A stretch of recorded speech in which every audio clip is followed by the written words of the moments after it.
High, আজ দুপুরের দিকে একটা পার্সেল এলো। অর্ডার দিয়েছিলাম একটা আয়না। আগেরবারও আয়না অর্ডার দিয়েছিলাম, কিন্তু ওই আয়নাটা খুব একটা ভালো আসেনি। ওটাকে রিটার্ন করে দিয়েই এটা অর্ডার করেছিলাম। অনেকটা আশা নিয়ে যখন আমি ওপেন করলাম, আয়নাটা দেখে আমি মুগ্ধ হয়ে গেলাম। এই দামে এত সুন্দর আয়না ভাবাই যায় না। আয়নাটাকে আমি দেয়ালে সেট করে দিয়েছি, কিন্তু দেখতে খুব একটা ভালো লাগছে না।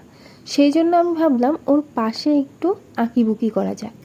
অবশ্য এই আঁকাটা আমি অনেক দিন আগেই ভেবে রেখেছিলাম।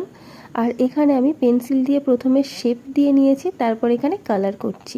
কালার করার সময় ফ্যানটা বন্ধ করে রেখেছিলাম। প্রচণ্ড গরমের মধ্যে কাজটা কমপ্লিট করলাম।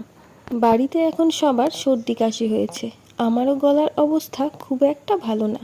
এই হলো ফাইনাল লুক। কেমন হয়েছে জানিও। আর তোমরা যদি আয়নার লিংক চাও কমেন্টে জানিও। আজ তাহলে আসি, কাল আবার দেখা হবে।